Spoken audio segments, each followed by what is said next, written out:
la historia clínica del paciente, en fijarse una anamnesis alimentaria y ciertos valores de laboratorio que son los que nos van a dar el estado nutricional del individuo. También creo que con las leyes de la alimentación no hay mucho problema, salvo con la ley de la armonía, que es la que en general hay que tener en cuenta cuando vamos a hacer una planificación alimentaria. Entonces vamos a ver que muchas veces vamos a volver a esta ley en donde, recuerden esto, para la mayoría de las situaciones, hidratos de carbono 55%, grasas 30%, proteínas 15%. Entonces, todo esto lo pasamos porque creo que es simplemente conocimiento que hay que adquirirlo nada más, pero aquí es donde entramos con cosas que por ahí uno debe tener en cuenta, digamos, ¿no? La evaluación nutricional, acuérdense que nosotros tenemos que valorar para hacer un diagnóstico, vamos a hacer diagnóstico de normalidad, desnutrición o exceso un estado de exceso, con el cual estaríamos hablando de sobrepeso u obesidad, y con eso, con este diagnóstico nutricional, uno hace un tratamiento. Entonces, me parece que lo que yo les había mandado un casito clínico para que ustedes lo desarrollen, y ahí he visto que muchos tuvieron problemas, digamos, en ver cómo resolvíamos. Entonces, a todo esto que simplemente es tener en cuenta estas cosas, nada que ustedes no conozcan, por ahí tener en cuenta que las personas tienen un peso ideal que es en realidad el peso para el cual nuestro sistema está preparado, digamos, o sea, nuestro corazón está preparado para ese peso ideal, nuestro esqueleto está preparado para el peso ideal, y por eso es que hablamos de este peso, digamos, apropiado para las personas. Hemos hablado también de algunas de estas cosas, por ejemplo, el porcentaje de desviación o porcentaje de peso ideal. Este valor van a ver ustedes que se utiliza con frecuencia para las clasificaciones de desnutrición, entonces tienen peso actual sobre el peso teórico o peso ideal multiplicado por 100. Eso nos va a dar, por ejemplo, una normalidad entre 90 y 110. Menos de 90 estamos hablando en bajo peso o desnutrición, y más de 110 vamos a estar hablando de sobrepeso, más de 120 obesidad. Importante en el interrogatorio averiguar lo del peso, ¿no? Entonces, una disminución de peso de 6% en el último mes y del 10% durante 6 meses me indica desnutrición. Si el paciente perdió el 10% del peso en un mes, ya consideramos que es una desnutrición importante, moderada, severa. Y fíjense, el que perdió el 10% está ya prácticamente probablemente desnutrido, y el que perdió el 30%, desnutrición severa, está en riesgo de morir. Entonces, todo esto hemos hablado, entonces ya es simplemente recordar, pero vamos a llegar a algunas situaciones como, por ejemplo, las limitaciones que tenemos en algunas determinaciones. Para esto, a veces le pedimos a las nutricionistas que nos ayuden, porque ellas vienen y hacen unas mediciones y nos dicen cuál es el peso estimado del paciente, y con eso uno puede seguir con la evaluación nutricional. Todas estas fórmulas en general las hacen ellas. Este es un valor importante, que de hecho lo podemos hacer. Por ejemplo, yo trabajo soy la encargada de la parte nutricional de los pacientes que están en el servicio de hemodiálisis del hospital. Y bueno, y me encargo de valorar su estado de nutrición. Y esta circunferencia muscular del brazo es un indicador fácil de sacar y muy práctico, digamos, porque fíjense que necesitamos una cinta métrica y un plicatómetro. Y con eso nos arreglamos para tener en cuenta la masa magra que tiene el paciente. Y es interesante cómo tenemos en pacientes que han sido, por ejemplo, que han trabajado con su cuerpo, como por ejemplo tenemos un paciente que fue albañil, y otro paciente que fue administrativo, que tienen la misma edad, la misma talla, como el porcentaje de esta circunferencia muscular del brazo es diferente, aún teniendo incluso el mismo peso. Y está dado por la masa magra, o sea, por la masa muscular del brazo. Algunas veces, sobre todo en pacientes internados en terapia intensiva o que están críticos, se suelen hacer estos parámetros, ¿no? El índice de creatinina estatura, que es bastante establecido para la talla de cada paciente, con algunas diferencias entre hombre y mujer, Y el equilibrio de nitrógeno que me indica, en realidad es un parámetro de catabolismo, y ustedes deben recordar que cuando un paciente está estresado, y muchas veces entra en anorexia cuando se interna por alguna cuestión crítica, lo primero que gasta es el glucógeno que tiene en el hígado. Posteriormente recurre a los lípidos para tratar de que llegue al hígado ácidos grasos para que a través de que entren en, digamos, que sean un sustrato alternativo para hacer glucosa, que es lo que el organismo necesita para generar, o sea, necesita energía básicamente. Y cuando ya no puede usar más, o cuando supera la capacidad de lipólisis, comienza a deteriorarse las proteínas, digamos. Entonces, cuanto más catabólico está el individuo, más destruye proteínas que se convierten en aminoácidos que van al hígado, sobre todo a la alanina y otros más, para neoglucogénesis. Y eso genera urea, por lo cual la urea contiene nitrógeno y eso nos va a dar la idea de lo que el paciente está degradando de proteínas por día. Me sirve este equilibrio nitrogenado para calcular después qué tipo o qué cantidad de proteínas yo le voy a dar cuando le haga la suplementación alimentaria o la alimentación por vías de excepción. Creo que esto también ya lo habíamos hablado, pero bueno, recordar que el equilibrio nitrógeno consiste en sacarle al paciente, juntarle la orina de 24 horas, medir la urea, y contar lo que él ingiere de proteínas en un día. Con eso hacemos el cálculo del equilibrio nitrogenado.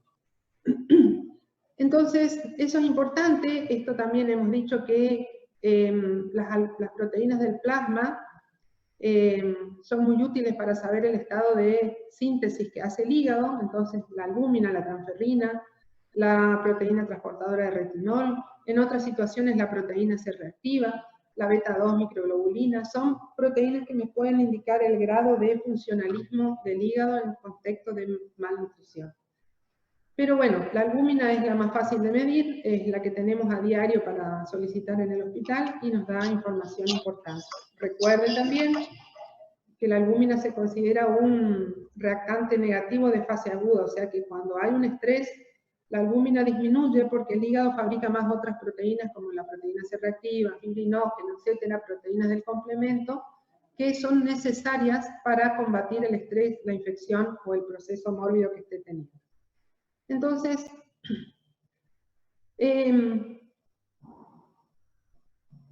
aquí viene lo que por ahí cuesta entender, y yo les cuento siempre que hay una forma fácil de calcular lo que una persona necesita en valor de calorías y de proteínas, hidratos de carbono, etc. Y una forma más difícil que es la Harris-Benedict u otras más. Entonces, una cosa a tener en cuenta, fíjense este gráfico, que dice que una persona en estado basal, o sea que está dormido, gasta entre 20 y 25 kilocalorías por kilo de peso teórico. Teórico es el peso ideal. Entonces, esto es importante tener en cuenta porque siempre que vamos a hacer un plan alimentario y calcular el valor calórico, lo debemos hacer si el paciente está obeso por el peso teórico. Y si el paciente está adelgazado, depende del grado de adelgazamiento. Si está muy severamente adelgazado, probablemente usemos el peso actual para comenzar a hacer la reposición. Y es peso por 20 o por 25. Entonces, por ejemplo, una persona inconsciente con un peso de 80 kilos y una talla de 1,82, que le da un índice de masa corporal normal, podemos aplicar, por ejemplo, esto. Entonces, 80 por 20 me da 1.600 calorías por día. Y eso es lo que nosotros después transformamos por ley de la armonía en hidrato de carbono, proteínas, grasas, para pedirle a la nutricionista que nos arme el plan alimentario. Y fíjense que nosotros, digo, estudiantes de medicina, médicos, gente que trabaja, digamos, no con actividad física la mayor parte del tiempo, estaríamos más o menos entre 30 y 40 kilocalorías por kilo de peso ideal. Entonces, Si yo tengo 90 kilos, pero mi peso es 65, voy a hacer el cálculo por los 65 kilos, no por los 90 que tengo. Entonces, esta fórmula es bastante fácil, digamos, y práctica, porque enseguida sacamos. Si ustedes, entonces, y también me va a servir en situaciones, por ejemplo, de pacientes críticos, como lo que vamos a ver ahora, la anorexia nerviosa, en el cual probablemente esté el paciente con un peso, qué sé yo, con un índice de masa corporal de 12 o de 14, muy disminuido de peso, y uno diría, ¿cómo le empiezo a alimentar? Y bueno, le voy a empezar con 20 kilocalorías de peso, 20 kilocalorías por el peso que tiene hoy, porque esa persona no está comiendo. Entonces, yo le tengo que comenzar a alimentar con un valor calórico que seguramente no va a servir para que él vuelva a recuperar el peso. Va a servir para que su intestino comience a trabajar nuevamente, porque por la anorexia no trabaja. Entonces, me sirve, es muy práctico esto. Y acá, por ejemplo, actividad al aire libre, leñadores, estibadores de bolsas, albañiles, empleados rurales, fíjense lo que necesitan. Y por ahí, si alguno de ustedes tiene campo o conoce gente que tenga campo y ve cómo comen los peones, van a ver que comen una comida que es altamente calórica. Le ponen mucha grasa, le ponen mucho hidrato de carbono y mucha carne. Es una comida claramente calórica, hiperproteica, ¿no? La comida común que hacen en el campo. Entonces, recuerden esto, es fácil para rápidamente sacar valor calórico total. Esto es más complicado porque tenemos que acordarnos de la fórmula. Yo no me acuerdo de esta fórmula, tengo que ir a buscarla para hacer el cálculo. Entonces, recuerden que tenemos un gasto metabólico total que está dado por un gasto metabólico en reposo, metabolismo basal, multiplicado por un factor de actividad y por un factor de injuria. Entonces, el gasto metabólico en reposo va a ser diferente en la misma persona en diferentes etapas de la vida, va a ser diferente si está con fiebre o si está con una enfermedad o está sano, va a ser diferente si, por ejemplo, se fue hipertiroideo y después se quedó hipotiroideo. O sea, tiene mucho que ver. Y en el desnutrido crónico generalmente es un paciente que tiene su metabolismo basal muy reducido. Entonces, por eso es que por ahí al anoréxico, que tiene un gasto metabólico muy bajo, yo le tengo que comenzar a alimentar con poquita cantidad, no lo que haría para una actividad, por ejemplo, no le haría nunca 30 calorías por kilo de comienzo, le haría 20, 25 como máximo. Entonces, Harris-Benedict me permite estimar con bastante precisión el gasto metabólico que este paciente está teniendo, total, al cual yo le voy a aplicar el factor de actividad, que para las personas con actividad leve, por ejemplo, que caminan o que están sentados, sería 1.6, 1.5, y que puede llegar a personas con actividad muy intensa a 2.1. Y el factor de injuria, fíjense de vuelta cómo cambia, porque, o sea, aquí fíjense, sobre el metabolismo basal o gasto metabólico en reposo, yo le tengo que agregar o multiplicarle por 2. Entonces, si mi cálculo inicial, aquí, supónganse, fue 1400, en un paciente que tiene una altísima actividad, supongamos, qué sé yo, Roger Federer, nuestro tenista acá de Bahía Blanca, que hacen actividad física de alta intensidad durante varias horas al día, probablemente necesiten 2.400, 2.800, 3.000 o más calorías, de acuerdo al grado de intensidad de su actividad física. Y fíjense la otra cosa que pasa cuando tenemos que aplicar un factor de injuria. Digamos. O sea, un paciente enfermo está injuriado. Un paciente enfermo seguramente tiene algún grado de desviación de su metabolismo para solucionar el problema que le está quejando y no para alimentarse, crecer o estar, digamos, mantenerse. Entonces, fíjense, el paciente séptico o politraumatizado le multiplicamos por 1.5, o sea que en este que le calculamos 1400, 1.5 son 700 más o menos calorías más, o sea, ya nos vamos a 2000 y pico. Y fíjense qué pasa si el paciente tiene quemaduras en el 50% de su superficie corporal. el factor de injuria que hay que aplicar es de 2. Entonces, nuevamente, 1400 por 2 me da 2800. Con eso yo saco calorías. Ahora tengo que ver cómo saco el resto. Entonces, lo que más me preocupa, porque después el resto se rellena con las grasas y los hidratos de carbono, son las proteínas.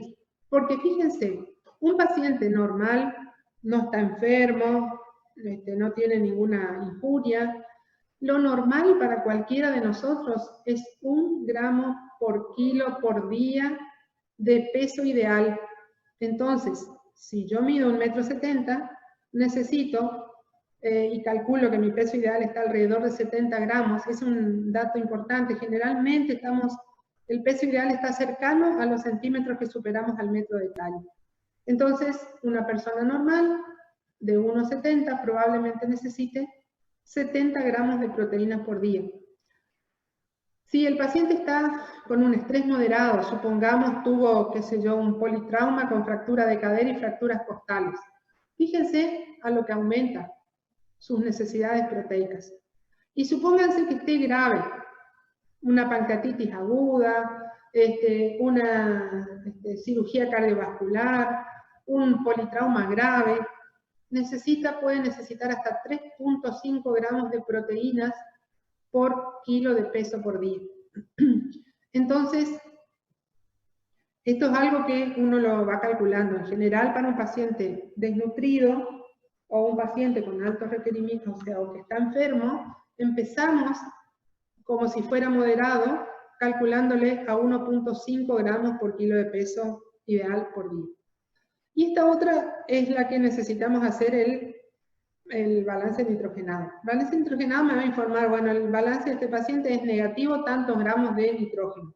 Entonces, yo voy a tener que hacer el cálculo inverso al que hice hoy. Entonces, a ese nitrógeno que me di en la orina, le voy a sumar un 4, que es un factor un factor que contempla, digamos, la reposición normal de proteínas.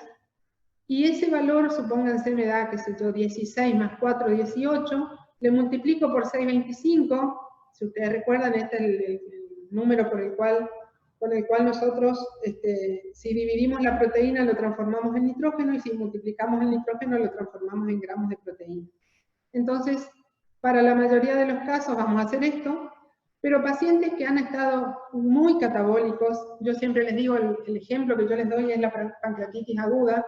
Es una situación en donde el paciente pierde gran cantidad, cataboliza demasiado sus proteínas, pierde muchísimos kilos durante la internación, y puede ser que cuando pasemos de esta etapa aguda, en donde el paciente está catabolizando rápidamente, nosotros intentemos el anabolismo. Para eso, este factor que era 4, para mantener, lo vamos a subir a 8. Entonces, imagínense de vuelta, si el nitrógeno ureico es de 14 más 8, me da 14 más 8 me da 22, parece, multiplicado 6, 22 por 6 me da como 250 gramos de proteína, más o menos, ¿no? Bueno, esto es lo que uno tiene que considerar. Si ustedes recuerdan el caso clínico que yo les di, ¿cómo me podrían decir ahora cómo van a calcular lo que le tienen que dar? ¿Se acuerdan? Era un chico con un cáncer de laringe que estaba con afagia y que tenía, creo que un índice de masa corporal de 14 o algo así. ¿Cómo harían ustedes, teniendo aquí a mano estos datos, el cálculo de la alimentación que le vamos a dar?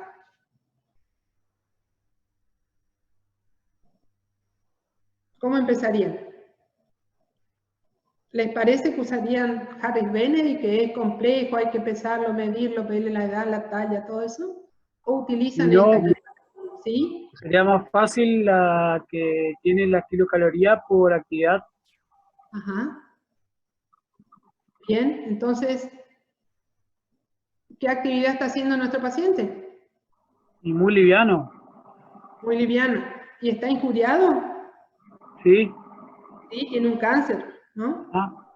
Así que claramente está injuriado. Entonces, puede ser, este paciente no come nada. Acuérdense que el trofismo del tubo digestivo se mantiene porque comemos. Si dejamos de comer, se pierde el trofismo del intestino, disminuye el espesor del epitelio, disminuye la circulación, se atrofian las vellosidades. Entonces, cuando vamos a comenzar a dar de comer, tenemos que pensar que tenemos que lograr el trofismo del intestino, porque si le damos de golpe una comida, digamos, compleja en nutrientes, probablemente le generemos complicaciones, distensión, diarrea, náuseas, vómitos, etc. Entonces, podría ser que empecemos con un valor muy bajo, pero en este caso, porque dijimos, tiene una actividad liviana, pero está severamente injuriado, ha perdido no sé cuántos kilos en poco tiempo, pero él no está comiendo nada, entonces no le puedo dar mucho. Empezaré con tal vez 20, 25 calorías ¿por qué peso? ¿Y por el peso ideal? No, en este caso por el peso actual, porque el paciente está muy desnutrido. Si yo le calculo de vuelta por el peso actual, le voy a dar muchísimas calorías y él no las va a tolerar. Entonces, empiezo por el peso actual, no por el peso ideal. Él tenía, no me acuerdo cuánto, pero estaba muy, muy por debajo de su peso, algo así como 48 kilos, por ahí me parece que era. Y su peso ideal era 70 y algo. Bueno, entonces, por ese peso que él tiene, yo le multiplico por 20, o por 25, pónganle. Y comenzamos con eso. En la medida de que logremos que él tolere esa alimentación, ese valor calórico que le hemos propuesto, y que una vez que él tolere, aumento. En general, los aumentos lo hacemos de 500 a 600 calorías. Ustedes van a ver que tanto para subir de peso como para bajar de peso, vamos a usar ahí entre 400 y 600 calorías que subimos o bajamos de acuerdo a lo que queremos. Una vez que este paciente, adelgazado como está, tolera el valor calórico de 20 kilocalorías por día, progreso a 25. Progreso, y una vez que veo que está tolerando una dieta o un plan alimentario normal con todos los nutrientes, ahí le empiezo a calcular por el peso ideal o le aumento 600 calorías. ¿No? ¿Se entiende más o menos? Ahora lo que nos queda es saber por dónde le vamos a dar de comer a este muchacho. ¿Lo pensaron? Porque sí, él tiene un defecto, claro, tiene un defecto esofágico. Él no tendría que ser o parenteral o sonda. Bueno. ¿Puede hacer una gastrostomía, profe? Bueno, ese paciente es para una gastrostomía o una yeyunostomía, ¿no? Porque el único problema de su tubo digestivo es que no pasa acá a través del esófago, pero del estómago para adelante se supone que está bien. Entonces, yo debería probar porque es menos compleja, es más segura, es más fácil y más económica la nutrición enteral, ¿no? Entonces, respondiendo el caso de este chico, tendríamos que primero calcularle el peso ideal. Creo que le daba como 12, muy bajito, porque eso era una de las cosas que les pedí. Lo otro que le había pedido era cómo calculaban el valor calórico de su alimentación. Entonces, lo calculan por el peso actual. Entonces, podemos utilizar 20 calorías por peso actual. O si no, si ustedes quieren, en este caso, y utilizan a Harris Benedict, utilizan el peso actual nuevamente. Porque para Harris Benedict normal usamos el peso ideal. Aquí vamos a usar peso actual. Bueno, ¿se entendió más o menos cómo se hizo eso? Entonces, sí. Perdón, ¿y de qué depende qué peso usamos? No entendí esa parte. El peso que vamos a usar es el peso actual en este caso. El peso que tiene en este momento. Porque claro, pero ¿por qué? Porque imagínense la diferencia. El peso ideal de este paciente me parece que estaría cercano a 80 kilos o tal vez un poquito más. Fíjense que si tuviera 80, no me acuerdo, pero por ahí era alto muchacho. Ese fue un chico que tuvimos internado en el sector de cirugía del hospital hace 2 años. Y 1,80 creo que tenía. ¿Cómo? 1,80 creo que tenía. Sí, 1,80. Más o menos 80 kilos. Más o menos su peso ideal estaría alrededor de 80 kilos. Y este muchacho está con 48, parece, o 40 y algo. 58. 58. Entonces, fíjense, 58 kilos por 20 me da 1200 alrededor, más o menos 1200. Si yo lo hago por 80, 80 por 20 me da 1600. La cantidad de nutrientes que yo le voy a dar va a ser mucho mayor inicialmente. Y encima yo no sé si el paciente me lo va a tolerar. Si yo le doy de golpe eso, es más, ¿cómo alimentamos a este paciente? Una vez que le hacemos la gastrostomía o le colocamos la yeyunostomía, que serían las dos opciones, el primer día, el segundo día, lo único que le vamos a pasar va a ser solución destroza o un caldo de una carne hervida. No le podemos pasar más porque su intestino no está preparado. Si yo le paso, supónganse, leche, recuerden ustedes que la lactasa está en el borde del ribete en cepillo. Si yo le doy leche, él no tiene ribete en cepillo, o sea, no tiene el borde de la vellosidad, por lo tanto no tiene lactasa, entonces le damos un alimento que necesita lactasa para digestión, y lo más probable es que haga una flatulencia, diarrea, vómito, una severa intolerancia. Entonces nos vamos para atrás de vuelta con la alimentación. Por eso es que se empieza por el peso actual. En todos los desnutridos, y lo mismo para lo que vamos a ver enseguida, la anorexia nerviosa, empezamos por el peso actual. Una vez que logramos que coma lo que calculamos para el peso actual, le vamos sumando de a 400 a 600 calorías. Tolera, sumamos, hasta que llegamos al peso, al valor calórico de la alimentación que necesitamos para que recupere su peso. No sé si se entendió. Perfecto. ¿Sí? Muchas gracias. Bien, entonces,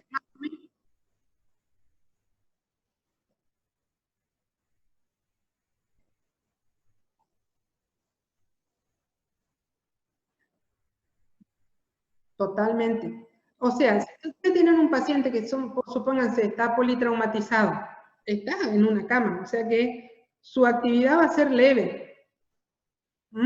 Me importa el trauma o la injuria. Entonces, acá ustedes tienen por 1.6, por 1.3. Entonces, tienen que multiplicar por 2.9.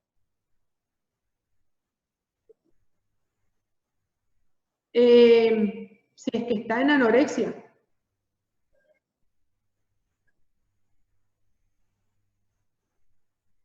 Si al paciente, al muchachito del caso clínico, total, no le darías eso.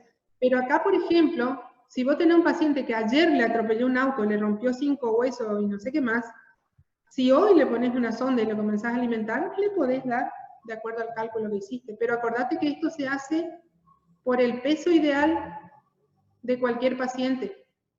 Claro, en ese caso tendríamos que usar el peso ideal, no el peso actual. Claro, porque no está en desnutrición ni en anorexia. Exacto. El que está obeso, peso ideal. El que está normal, peso ideal. El que está desnutrido, peso actual. Esa es más o menos la idea. Y doctora, una pregunta. Por ejemplo, una neoplasia, entonces, ¿el factor injuria cuál sería? O sea, ¿cuál es el porcentaje que correspondería a una neoplasia? Y yo le pondría entre 1 y 2. Ustedes tienen muchas escalas. Por ejemplo, en oncología se utilizan escalas que tienen que ver con el grado de desempeño del paciente. Hay una que se llama Karnofsky, o índice de Karnofsky, que va de 0 a 100. El paciente con 100% es el que no está injuriado todavía, o sea, no bajó de peso, es útil, es autoválido para todas las actividades. El paciente que tiene 50% ya necesita que una persona le ayude a levantarse, a higienizarse, y el que tiene menos de 30 no se puede levantar de la cama, por ejemplo. Entonces, con eso ustedes pueden inferir que el que está con 100 está bien, o sea, su factor de injuria va a ser nulo prácticamente, pero si ya está con algún nivel de deterioro, ya lo van a poner como un factor de injuria 1 o 2. Yo creo que en este muchacho tan desnutrido como está, le pondría 2 si le calculo por Karnofsky, por Harris Benedict. Y también ¿Y qué actividad le voy a poner? Si él con la debilidad que tiene probablemente ni camine, o camine 2 pasos y se agite. O sea que la actividad que él tiene es prácticamente basal, hasta que empieza a recuperarse. Entonces sí, en un paciente politraumatizado, por darle un ejemplo, ¿no? Sí aplicamos el factor de injuria, pero hay que ver que el de actividad por ahí, si está acostado, va a ser nulo, ¿no?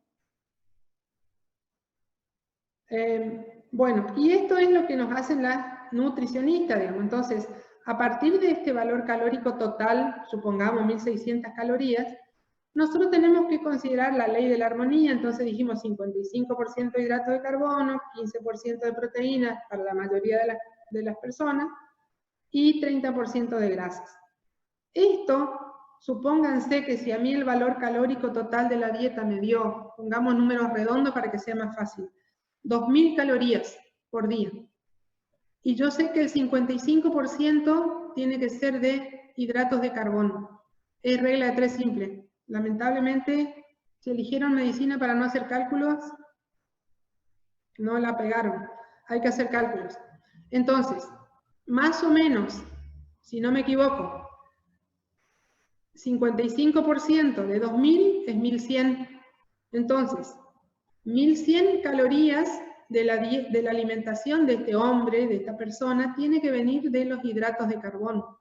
Entonces, si yo sé que 1 gramo de hidrato de carbono me da 4 calorías, divido este 1100 dividido 4, que me va a dar 260 por ahí, 170, y esos son los gramos de hidrato de carbono que yo le tengo que dar a esta persona en un día. Después ahí es donde entra la Nutri, porque ella tiene que convertir esos gramos en alimentos. Entonces, hay alimentos que tienen, por ejemplo, 5% de hidrato de carbono en su composición, otros que tienen 10, otros que tienen 20. Entonces, ellas nos van a ayudar a distribuir las raciones de estos hidratos de carbono. Lo mismo para las proteínas. 15% de 2000 son 300 calorías. Las proteínas también nos aportan 4 calorías por gramo, así que 300 dividido 4 me da 75 gramos de proteínas por día. Aquí también las nutricionistas nos tienen que ayudar, porque yo creo que ya se los dije. Si ustedes piensan, por ejemplo, en un bife, 75 gramos, ¿cuánto se imaginan que es? Nada, así una cosita, ¿no? Bueno, pero lo que tienen que tener en cuenta es que eso nosotros lo calculamos en crudo. Y en crudo, la carne tiene solamente tiene 25% de proteína. Entonces, un bife de 100 gramos tiene más o menos 25-30 gramos de proteína. O sea, también, como verán, eso conocen mucho las Nutri, entonces uno puede pedirle la colaboración a ellas para que nos hagan esto. Y en general lo que nosotros tenemos que saber es cómo solicitarle la elaboración del plan alimentario. Entonces, si mi paciente está adelgazado, yo le voy a pedir plan alimentario hipercalórico, hiperproteico, y puedo hacer el cálculo del valor calórico total, porque eso yo ya sé que voy a utilizar 20 calorías por kilo, ya sé que quiero que aumente despacito, entonces yo le puedo calcular y le digo tal valor calórico total, tal porcentaje de proteínas. Y si no, ellas en general saben evaluar eso, entonces no le van a dar de golpe todo el valor calórico que podemos calcular para peso ideal, lo van a hacer por peso actual. O sea, ante un paciente desnutrido ya saben que tienen que usar el peso actual, no el peso ideal. Entonces, de todos modos, ¿por qué nosotros tenemos que saber esto? Porque tenemos que controlar que la solicitud que le hemos hecho a la nutricionista venga correctamente hecha. Entonces, si me viene un alimento que yo sé que no es conveniente para esta etapa de su recuperación, no le voy a dar. O le voy a decir, mira, nutricionista, me mandaste esto, fíjate si corregís de esta manera. O sea, por más que nosotros tengamos un excelente nutricionista trabajando con nosotros, tenemos que saber estas cosas para saber si estamos haciendo bien las cosas, ¿no? Acuérdense que nosotros los médicos somos los jefes del equipo de salud y la nutricionista es un colaborador de muchísima importancia, pero el que controla que las cosas estén de acuerdo a lo que queremos somos nosotros los médicos. Entonces, aquí vienen algunas cositas. Yo les subí en la plataforma un artículo de desnutrición infantil que está muy interesante, léanlo porque van a ver cómo asumen la desnutrición en los niños. Hay una ligera diferencia y tiene mucha importancia cómo está creciendo el niño. Los niños en general uno controla el crecimiento y demás por tablas que están percentiladas, entonces el crecimiento normal sería las que van por percentilo 50, el desnutrido sería el que va por debajo del 25, y el que está en sobrepeso o que está creciendo demasiado, digamos, va por encima del percentilo 85. Pero fíjense, criterio antropométrico de desnutrición, porcentaje de disminución del peso ideal. También podemos usar el porcentaje de pérdida de peso ideal. En este caso es peso ideal. El peso ideal es, no sé, 70. Si tiene el 80% de su peso ideal, tiene una desnutrición leve. Pero si ya tiene 75% es moderada, y si tiene 65% es una desnutrición severa. Todo esto está bien explicado. Fíjense estas cosas. Esto sí tener en cuenta. ¿Qué pasa cuando la persona no come? Uno diría que muchas veces cuando nos ponemos a hacer dietas sin tener idea de lo que hacemos mal, dejamos de comer. Cuando no comemos, hay hipometabolismo. Entonces lo que el organismo hace es bajar su metabolismo basal al mínimo y consume muy poco. Entonces si queremos adelgazar no comiendo, nos va a costar mucho. Hay que adelgazar comiendo a cada rato lo necesario para estimular al metabolismo y de esta manera aumentar nuestro metabolismo. Las personas que no comen, fíjense que el ejemplo que yo les suelo poner siempre son los que están en huelga de hambre, los presos que se ponen de huelga de hambre. Pasan sin comer 10 días, 15 días y no se mueren. Ahora, ¿qué hacen? No toman agua, ellos se hidratan. El único nutriente que no nos puede faltar por más de 2 o 3 días es el agua. Los otros podemos esperar un tiempo porque hacemos esto. Achatamos nuestro metabolismo basal, gastamos muy poco. Entonces, esa es una cuestión. Lo que nosotros solemos ver en los pacientes internados enfermos es esta situación. Hay un hipermetabolismo en donde, como les dije, primero gastamos el glucógeno del hígado, después vamos gastando los adipocitos más activos y después gastamos proteínas. Y se gasta muchísima proteína para darle sustrato al hígado para hacer gluconeogénesis y generar ATP. Entonces, depende de esto de lo que nosotros vamos a después, cómo vamos a intervenir, digamos, ¿no? Porque en un paciente que no come, dijimos, tenemos que empezar a darle de a poquito, porque si le damos de golpe, no va a tolerar. En este paciente que está hipermetabólico, le voy a tener que dar proteínas por 2 o por 3, porque si no, no se va a recuperar o va a seguir haciendo catabolismo. Bueno, todo esto también es relativamente fácil, entonces a lo que yo voy es a esto, y que si nosotros tuviéramos en cuenta estas cosas, no tendríamos tantos problemas con algunos pacientes. Fíjense lo que pasa si un paciente desnutrido se opera. Desnutrido significa que esté bajo peso, albúmina baja, linfocitos bajos, pérdida de peso más del 10% en los últimos 6 meses. ¿Qué pasa? Dehiscencia de las suturas. Es lo que también a veces, cuando el cirujano nos interconsulta por un paciente que va a ser operado, supóngase un cáncer de colon que está desnutrido, o un cáncer de estómago, lo primero que le decimos, tenemos que mejorarle el estado nutricional. Si se lo opera con 2,5 de albúmina, lo más probable es que en 10 días se abran las suturas, haga una fístula enterocutánea, por esa fístula va a perder alimentos, proteínas, sangre, líquido intersticial, etc. Y va a seguir deshidratando, desnutriéndose. Entonces, es mejor demorar 1 o 2 semanas una cirugía en un paciente desnutrido, tratar de nutrirlo por la mejor vía posible en esos casos y después operarlo. La otra cosa es esta, que es lo que vemos en los pacientes ancianitos generalmente desnutridos. Empiezan a hacer infecciones. Entonces, supongamos un ancianito que entró ya desnutrido con una infección, una neumonía. Lo más probable es que si no tengamos cuidado y no lo movilicemos, haga una escara por presión a los 5 o 6 días de internación.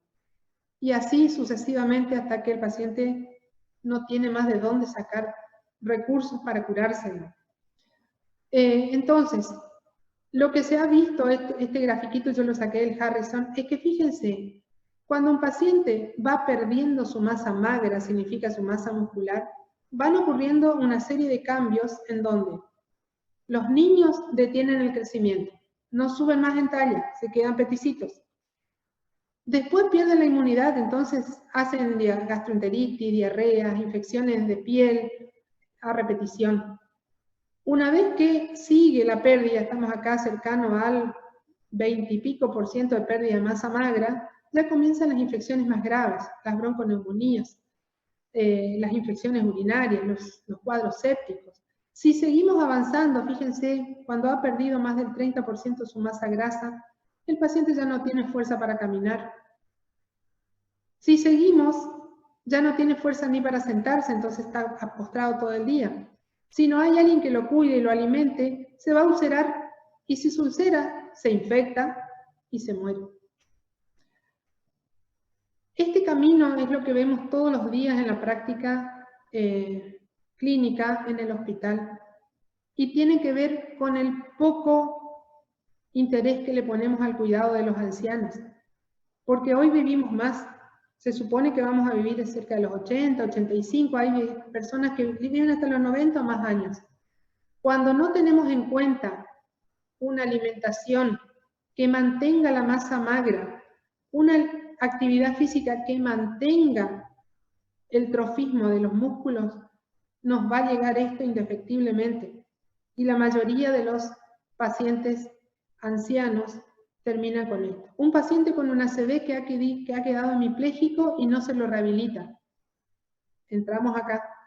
Entonces, eso hay que tener en cuenta y tenemos que intervenir desde antes, o sea, desde antes, desde que vemos que está comenzando a haber un retraso, buscar la manera de intervenir, porque si no, seguro nos va a tocar esto después. La infección urinaria, la úlcera por decúbito, que son cosas muy feas de ver, digamos. Así que bueno, esto es importante y de aquí rescato otro concepto, digamos. Nadie se beneficia sin comer. Nadie, absolutamente nadie. Así que hay que comer. El tema es comer bien. Entonces, tratamiento de la desnutrición. Va a depender de varias cosas. Del grado de desnutrición, el grado de estrés, de la presencia o no de infección o de una enfermedad de base.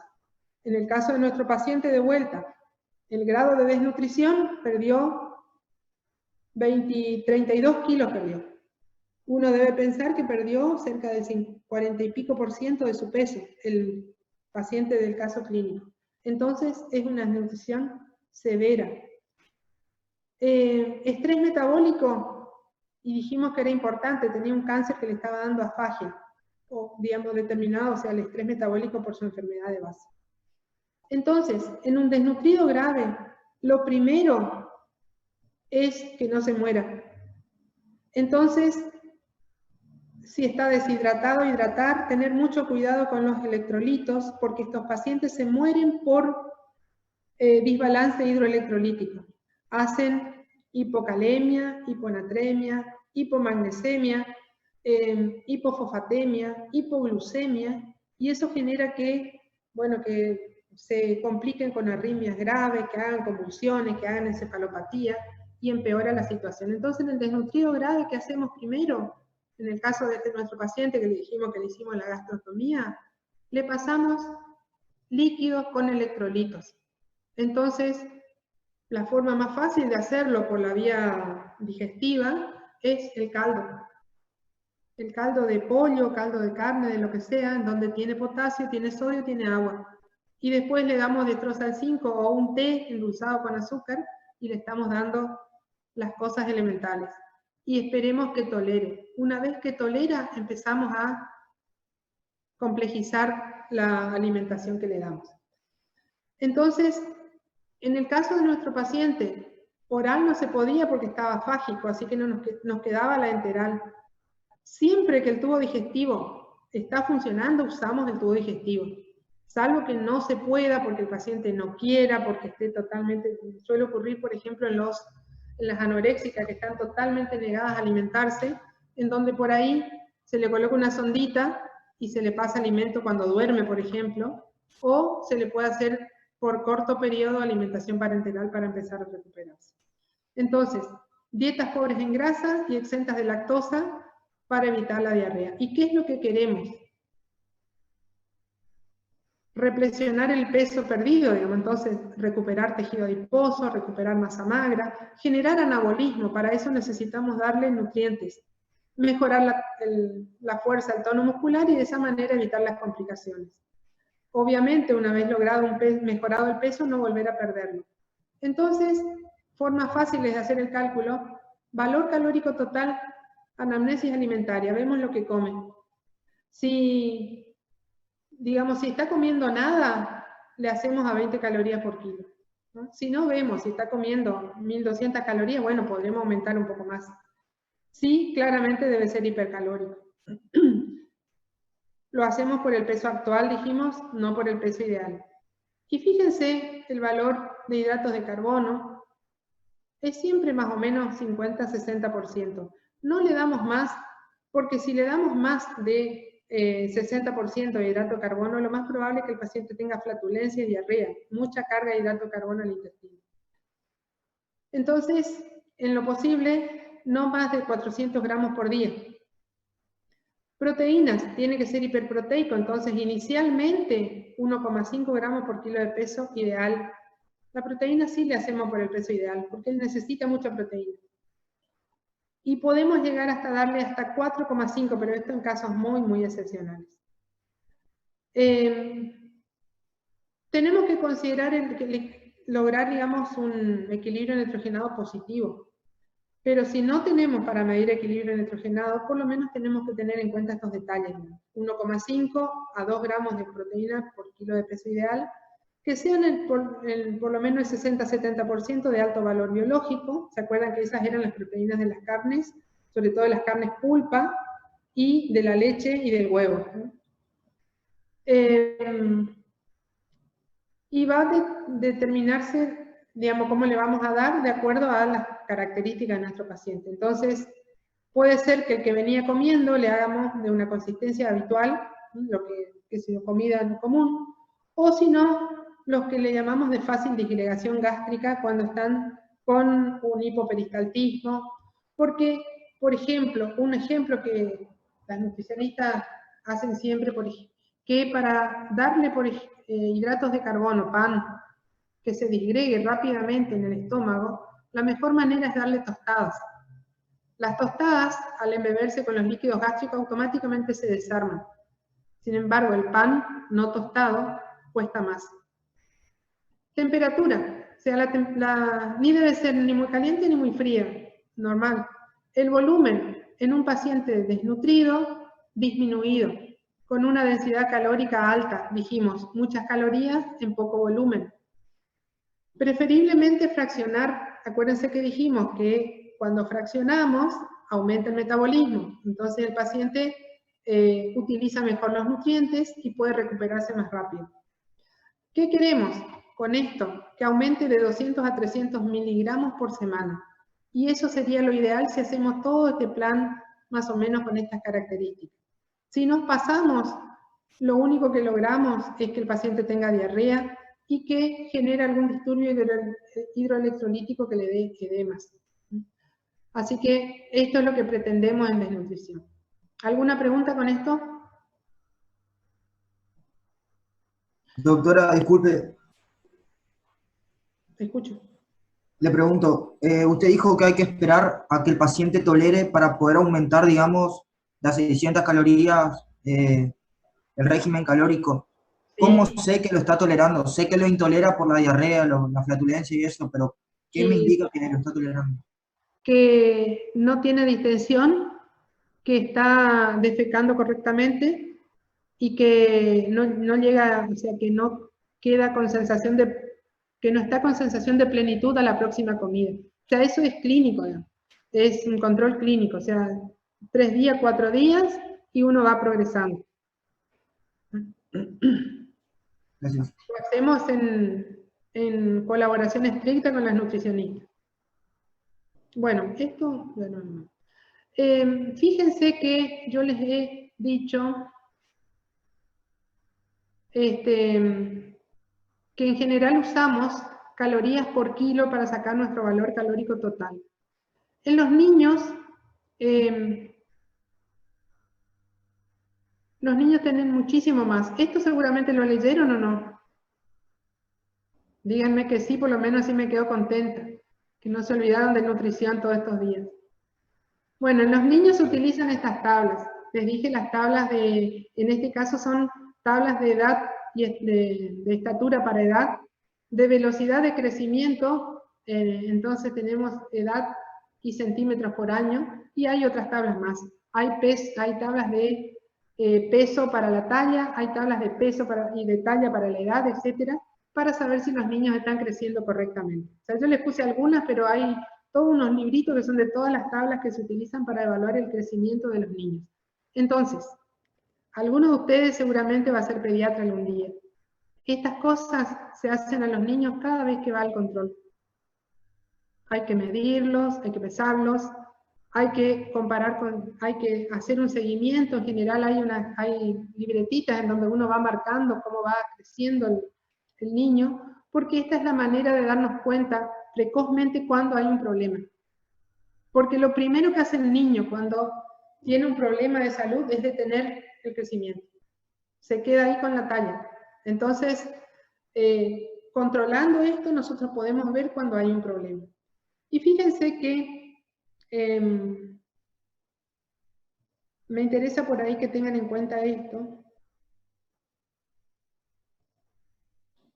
porque es importante, ¿no? O sea, nosotros tenemos factores genéticos que son los que hacen que tengamos una determinada talla final. Entonces, si mis padres son altos, yo voy a terminar siendo alta. Si mis padres son petizos, probablemente tenga 1 o 2 centímetros más que la talla de mis padres, pero no voy a ser una gigante, ¿no?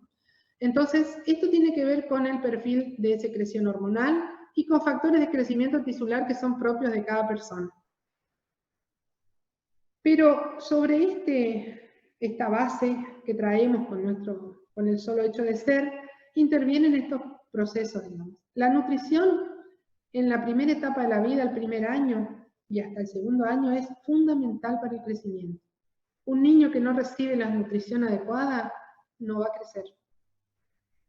La otra son los procesos patológicos. En ese sentido uno ve, por ejemplo, digamos, tengo por ahí los ejemplos de mis pacientes de hemodiálisis, ¿no?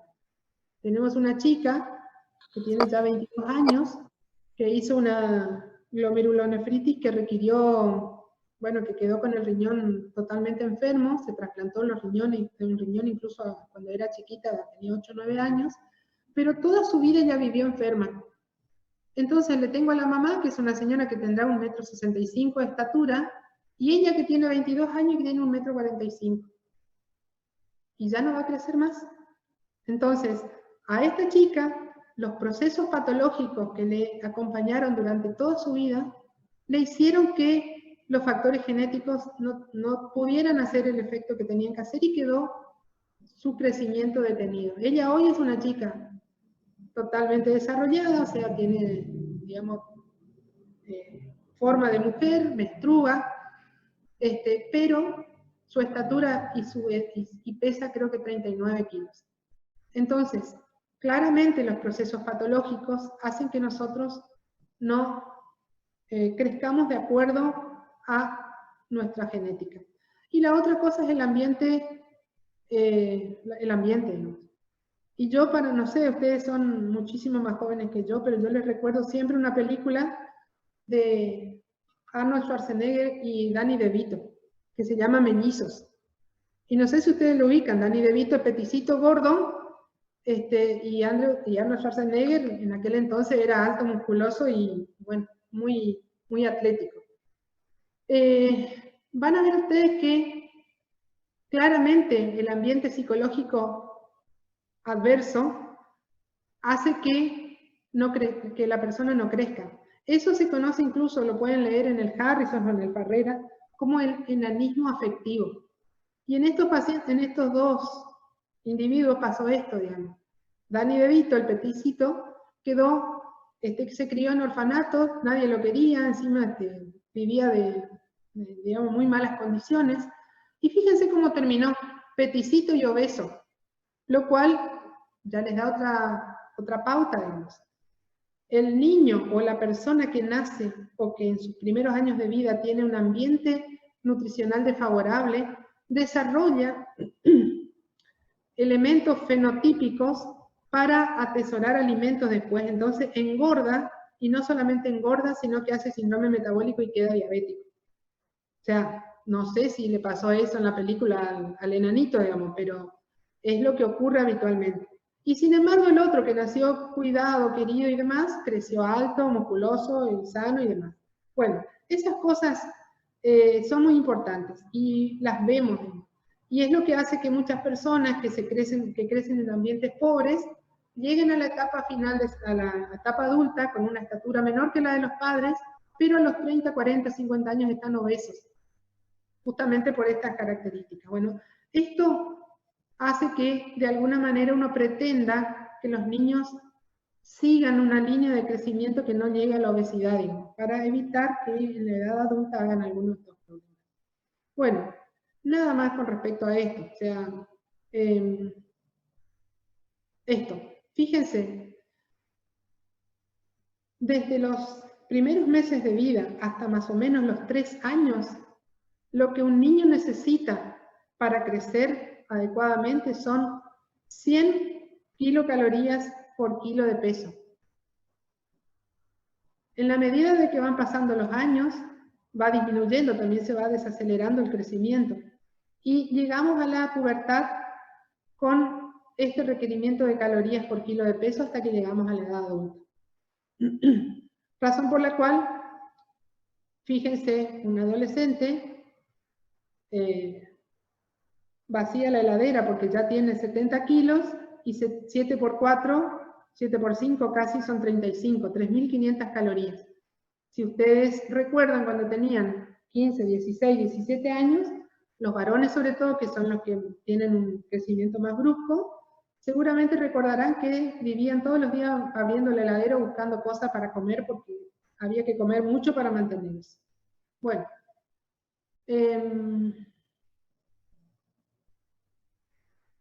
la otra cosa que me interesa que tengan en cuenta es que paso cosas que ya es simplemente leer y entender.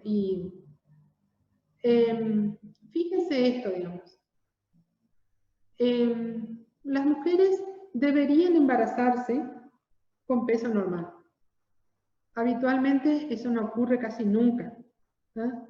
Deberían programar su embarazo, con lo cual muchas veces no ocurre. Entonces, hay problemas, digamos. Los problemas pueden ser que los chicos nazcan con bajo peso, que las obesas desarrollen enfermedades como hipertensión, diabetes, que los niños nazcan con bajo peso y sean desnutridos fetales y después en la primera infancia, que tengan las mujeres amnionitis, pierdan los embarazos, o que nazcan los niños con defectos, con trastornos congénitos. Entonces, sí es importante recordar que la mujer embarazada tiene que engordar a partir del segundo trimestre. En el primero muchas veces baja de peso porque está con vómitos, algunas, ¿no? Pero fíjense, en una persona normal, queremos que engorde a partir del segundo trimestre entre 11 y 16 kilos. Esto sería lo normal. Entonces, son 2 kilos más o menos por mes. Hay mujeres que se embarazan y engordan como 6 kilos por mes. Entonces terminan al 6º mes o al 7º, obesísimas, con muchos problemas. Entonces, la parte nutricional durante el control del embarazo también es importante. Entonces, fíjense que sí tiene que aumentar de peso porque necesita grasa para transformarla después en energía para poder fabricar leche. Necesita aumentar su volumen sanguíneo para poder alimentar al feto. Entonces, importa esto, por ejemplo, estas diapositivas son viejísimas, pero explican qué es lo que pasa con la gestación. Hasta las 20 semanas, fíjense lo que pasa acá, disminuye la producción hepática de glucosa y aumenta la utilización periférica. Entonces, le tomamos una glucemia y está a 0,67, 0,70, o sea, está por debajo del valor que nosotros consideramos normal para los adultos. En el último trimestre del embarazo, después de las 20 semanas de gestación, cambia el perfil de hormonas que se secretan y comienza a haber producción hepática de glucosa y comienza a haber insulino resistencia. Si ustedes le toman un laboratorio con perfil lipídico y glucosa, o perfil lipídico por lo menos, a una mujer que está a 15 días de tener su hijo, van a encontrar que tiene colesterol alto, triglicéridos altos y en valores muchas veces muy elevados. Y que en esta etapa es que aquella mujer que aumentó más de peso de lo indicado puede desarrollar diabetes gestacional en general. Entonces es importante recordarle que no hace falta que coma exageradamente y que vamos a ver, lo que la mujer necesita son 400 calorías más por día a partir del segundo trimestre. 400 calorías no son más que una taza de leche y un pan, o una manzana y una naranja. Sí aumentamos las proteínas, pero fíjense que acá hacemos por el peso deseado. Entonces, si ella tenía que obtener 6 kilos de más a esta fecha de la gestación, calculamos por ese peso por 1.5. Hay que darle hierro. De hecho, el hierro y el calcio son dos minerales que, independientemente de las reservas que tenga la madre, se las pasa al feto. Entonces, por eso es que vemos con tanta frecuencia la anemia ferropénica durante el embarazo. Entonces, muchas veces, desde el segundo trimestre del embarazo, hay que darle suplementación de hierro a las mujeres. Y la otra cosa que hay que tener en cuenta es esto, el calcio. Una mujer para estar bien, digamos, en lo que respecta a su estado general, tiene que consumir aproximadamente 1200 miligramos de calcio por día. Eso es 1 litro de leche y un trozo o 2 de queso. Y si no puede consumir leche porque no la tolera o porque diferentes razones, hay que darle un comprimido de calcio o 2 para hacer los 1200 miligramos bien. Son las dos cosas que quiero que recuerden porque el calcio, considerando que muchas veces hay mujeres que se embarazan siendo muy jovencitas, es fundamental para la formación de nuestra densidad mineral ósea. Entonces, si una mujer adolescente, una niña o un adolescente se embaraza, todavía está creciendo. Entonces, no solamente tenemos que darle nutrientes para su hijo, sino para ella, porque ella está necesitando más porque está creciendo. Entonces, muchas veces tendríamos que usar calcio para evitar tener osteoporosis tempranas en estas mujeres. Entonces, lo importante es hacer esta valoración al comienzo. Yo veo frecuentemente que me mandan. Ayer creo que fue que recibí una notita del médico donde me decía, paciente en semana 36 de gestación con diabetes gestacional. ¿Y qué quiere que haga? Si ya va a tener, dentro de 2 semanas va a tener el hijo. Uno tiene que actuar antes, semana 20 o antes de la gestación, para poder tener efectos que sean realmente, que impacten, digamos, en que las cosas salgan bien. Entonces, fíjense, calorías, 400 calorías más por día. Es muy poquito. Proteínas, un poquito más, 1,5 por kilo de peso deseado. Glúcidos, aumentamos las 400 calorías en forma de polisacáridos. Y que debe tener fibras. Entonces, los lípidos están iguales, pero recuerden que dijimos que en el último trimestre del embarazo vamos a tener un estado de insulino resistencia que hace que suban los lípidos. conviene que no consuman en exceso grasas saturadas y colesterol. Después, bueno, los minerales, dijimos, el hierro, el calcio son importantes. Y me detengo en esto.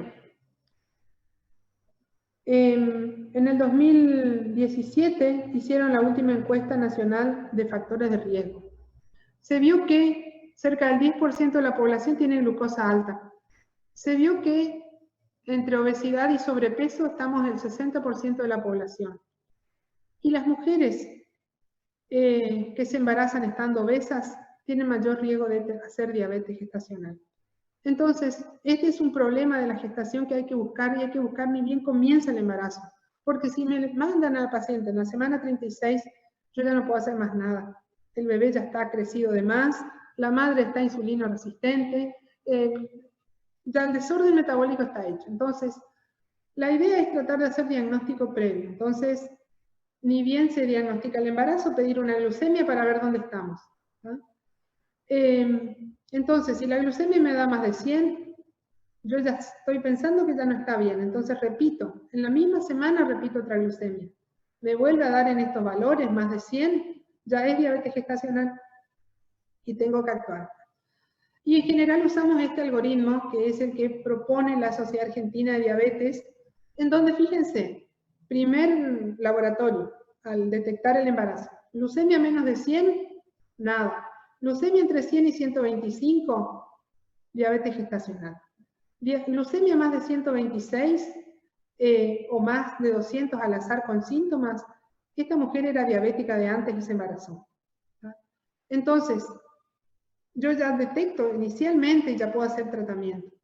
Y si la persona, la mujer me da una glucemia menor de 100, pero tiene factores de riesgo para hacer diabetes gestacional, que ya vamos a ver cuáles son, yo le tengo que hacer en semana 24 más o menos una prueba de tolerancia oral a la glucosa, que puede ser que me dé menos de 100 en ayunas o menos de 140 a las 2 horas, y eso me indica que está normal, entonces yo me quedo tranquila. Pero si tiene de vuelta muchos factores de riesgo, ya vamos a ver cuáles son, se la voy a repetir en semana 32. Y si la paciente le da o más de 100 en ayunas, o más de 140 a las 2 horas, ya es una diabetes gestacional. Entonces, y fíjense, si la glucemia de la mujer está entre 85 y 99 en el primer control, por más que no tenga diagnóstico como tal de diabetes gestacional, ya hay que intervenir. Plan alimentario, actividad física, para evitar que desarrolle diabetes gestacional. ¿En quiénes se va a buscar?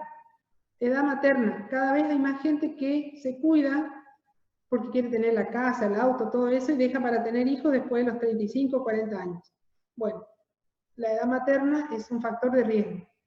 Presencia de diabetes en los familiares, obesidad, diabetes gestacional en embarazos anteriores. Y bueno, y un tema grande de nuestra materia es diabetes. Ustedes van a ver que cuando vean mujeres diabéticas, pregúntenle cuántos hijos tuvieron y qué peso tuvieron los hijos al nacer. Van a ver con mucha frecuencia que tuvieron por lo menos 1 o 2 hijos que tenían más de 4 kilos. Y bueno, los chicos nacieron, anduvo todo bien, pero seguramente esas mujeres hicieron diabetes gestacional en su embarazo. Entonces, ante estos factores de riesgo uno debe buscar. Debe buscar porque complica, digamos, ¿qué hace la diabetes en la gestación? Malformaciones congénitas, problemas los chicos macrosómicos para tener parto vaginal, pueden tener distocia de hombro, distocia de cadera, etc. Lo peor es que con mucha frecuencia hacen muerte intrauterina, y lo peor de todo es que a veces lo hacen en las últimas semanas de la gestación, o sea, la mujer vio crecer su panza, sintió su bebé, y de un día para otro se le muere dentro de la panza. Y en las mujeres, o sea, esto es con respecto al bebé, y con respecto a la mujer, es más necesario hacer cesáreas, hay más complicaciones maternas en el parto, y sobre todo a largo plazo, esta mujer tiene mayor riesgo de dislipemia, hipertensión, diabetes y enfermedad vascular. Entonces, necesitamos un equipo interdisciplinario que tenga un obstetra, un diabetólogo, un nutricionista. Ya hay que advertir al neonatólogo que viene un nenito de madre diabética. y tenemos que tener un paciente educado para poder hacer todo esto. Entonces, fíjense que en la primera visita confirmamos el diagnóstico, ya comenzamos a educarla, ya le enseñamos a que se monitoree la glucemia y vemos lo que come. Y ya le damos un plan alimentario. Y bueno, después es importante que en la diabetes gestacional, desde el momento que diagnosticamos, el paciente por algún método tiene que ponerse en contacto con el médico cada 2 semanas. ¿Por qué? Porque cada 2 semanas yo voy a hacer modificaciones en el esquema terapéutico si es que hace falta. Y cuando llegamos ya al último trimestre, una vez por semana, porque es en la época en donde más fácil va a haber cambios. Y después que nace el bebé, a los 45 días del parto, tenemos que pedirle a la madre que venga para hacerse una prueba de tolerancia oral a la glucosa. Con eso vamos a saber si se quedó diabética, intolerante o normal. Entonces, importante pensarlo desde el primer momento. No podemos hacer nada cuando llegan ya en el tercer trimestre de la gestación.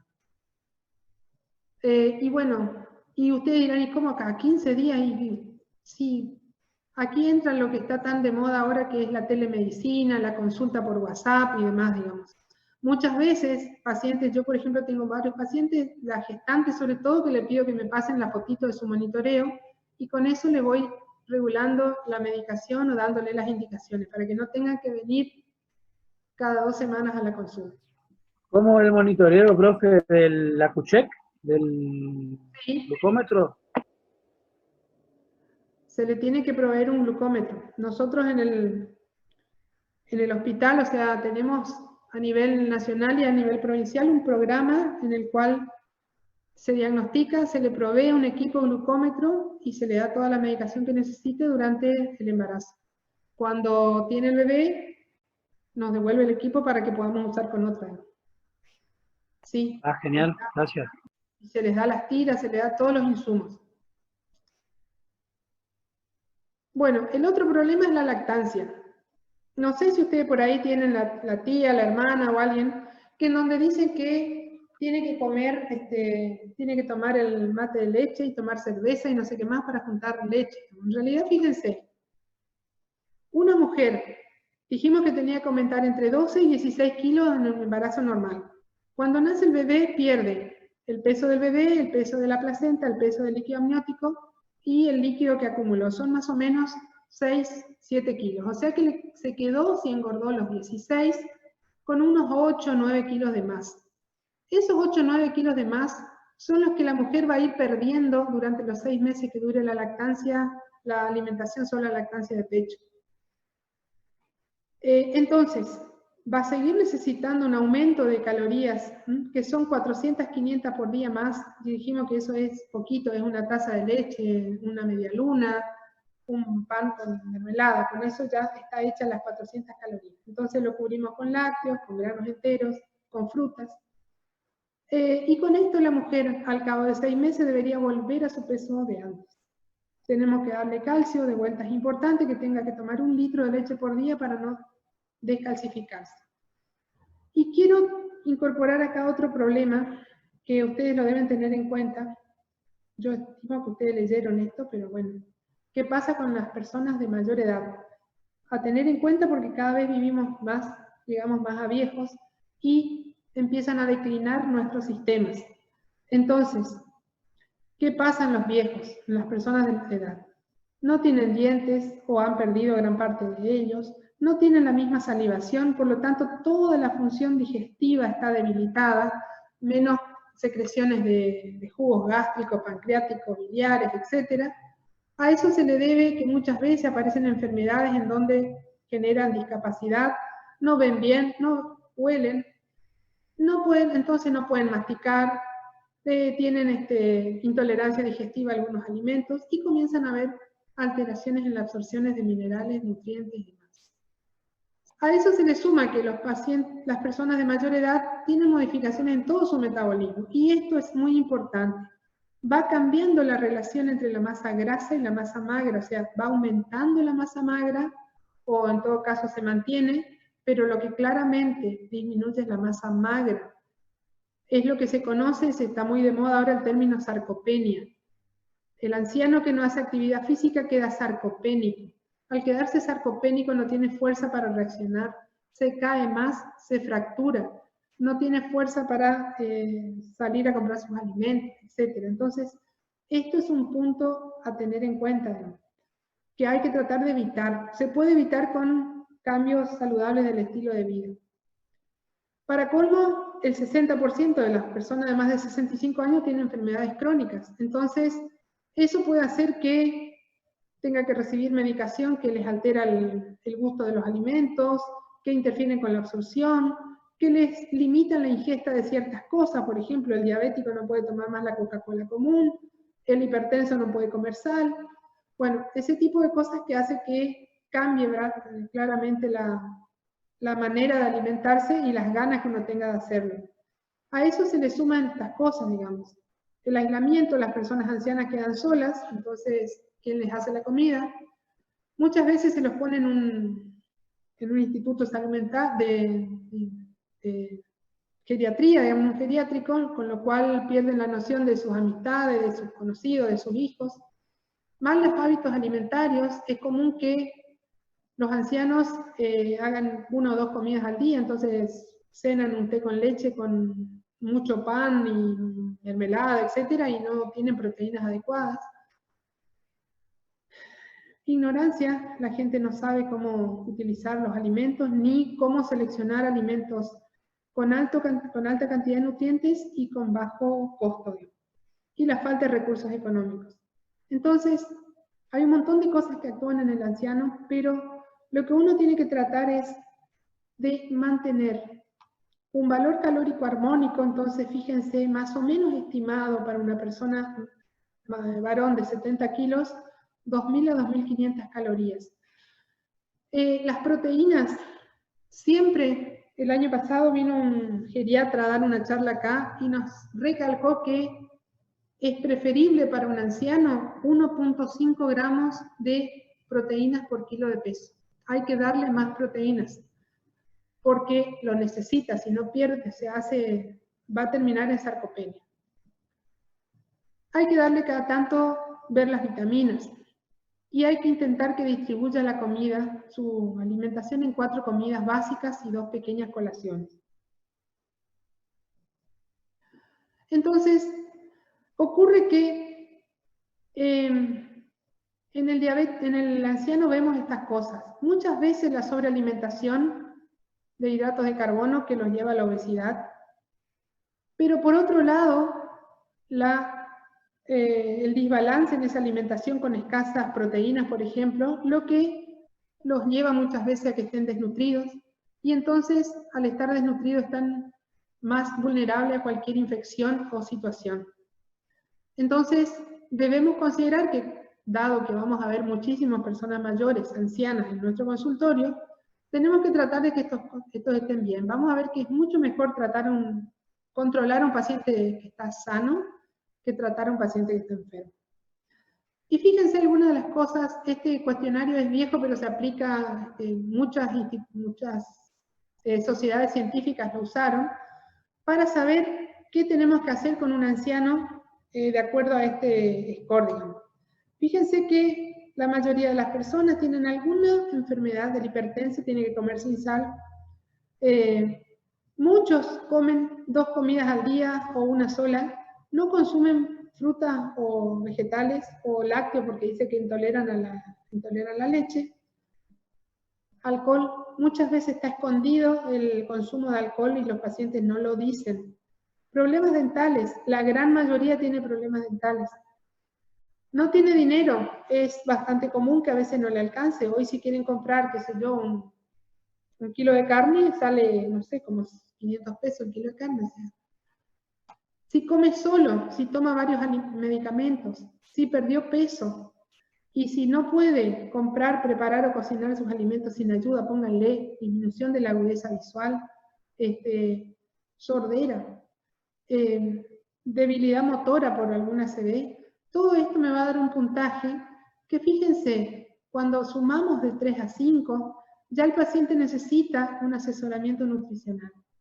Y si tiene 6 o más, este paciente necesita que lo vea un médico, un nutricionista, un psicólogo, para evitar que se desnutra y que termine con una enfermedad relacionada a la nutrición. Entonces, esto se los muestro siempre y es interesante, y ustedes hacen incluso me interesa por ahí, si alguno les da, ustedes trabajan en esos talleres de APS y demás, y hacer este cuestionario es muy sencillo, y lo pueden hacer a la población que va al hospital de más de 65 años, a la población que va a los centros de salud, y es simplemente hacer este cuestionario y ver cuál es la realidad de nuestros ancianos en la actualidad. Entonces, les dejo esto como algo interesante para el que le quieran trabajar. Bueno, y nos queda un ratito del tema que yo les subí el PDF para que lo vean por la plataforma. Que en virtud del tiempo vamos a tener en cuenta, vamos a ir rapidito en esto. Recuerden que los trastornos de conducta alimentaria son enfermedades poco frecuentes en realidad, que están dentro de las enfermedades psiquiátricas y que tienen una base biológica bastante bien determinada. En la medida de que pasa el tiempo y se estudia, cada vez se sabe más acerca de las interacciones entre la parte neurológica, la parte hormonal, que digamos, llevan a que terminen en estos trastornos. O sea, hay una genética que aparentemente predispone. Esta genética es la que aparentemente ayuda a que aparezca la disfunción hipotalámica que aparece en estos pacientes. A eso se le suman factores psicológicos y factores socioculturales. Tiene que haber casi todo esto para que ocurra. Fíjense que la anorexia nerviosa, lejos de ser una enfermedad nueva, es una enfermedad muy antigua. Hace muchísimos años, ya 1400 y algo, había una monja que se llamaba Catalina de Médicis. Esa fue la primera anoréxica de la historia conocida. Y fíjense que ella le daba al hecho de no comer, era la entrega que ella hacía a Dios, digamos. Era como que al no comer, hacía, digamos, el castigo necesario para para acercarse a Dios o hacerse santa. Y de hecho, se la conoce como Santa Catalina de Médicis. La mujer no era nada más que una anoréxica. Lo cierto es que la anorexia digamos, el DSM-4, que es el Manual de Diagnóstico y Estadística de la Asociación Psiquiátrica Americana, da como criterios diagnósticos de anorexia estos elementos. Rechazo contundente a mantener el peso, o sea, siempre les parece que están gordas. Miedo a convertirse en obesas. Alteración de la percepción, entonces piensan que están excedidas de peso, y tiene que haber amenorrea. Vamos a ver que esta amenorrea es fundamental, por lo que habíamos dicho acá, hay una disfunción hipotalámica. Si ustedes por ahí tienen algún conocimiento o recuerdan lo que estudiaron de hormonas en bioquímica o en fisio, recordarán que durante la niñez tenemos un patrón de liberación de gonadotrofinas hipofisarias constante, niveles bajos y constantes. Y que cuando entramos en la pubertad comenzamos a tener pulsos de secreción. Esos pulsos de secreción son los que nos van a permitir el desarrollo de los caracteres sexuales y la bajada de la menstruación en las mujeres. En estas mujeres lo que ocurre es una regresión de ese patrón de secreción pulsátil, digamos, normal de la pubertad o de la edad adulta, a un patrón prepuberal, o sea que vuelven a valores de secreción baja sin pulsatilidad, por lo cual aparece la amenorrea.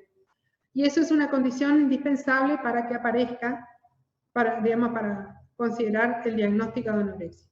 Y acá ven ustedes cómo realmente esto ha ocurrido, porque ven acá esta chica, hermosa, un hermoso cuerpo, y que se ha convertido en una anoréxica, digamos. O sea, aquí seguramente ya está en fase de recuperación porque está parada y está en un barco paseando, digamos. Así que fíjense cómo cambiamos de un momento, de unos meses a otros, cuando nos da este problema.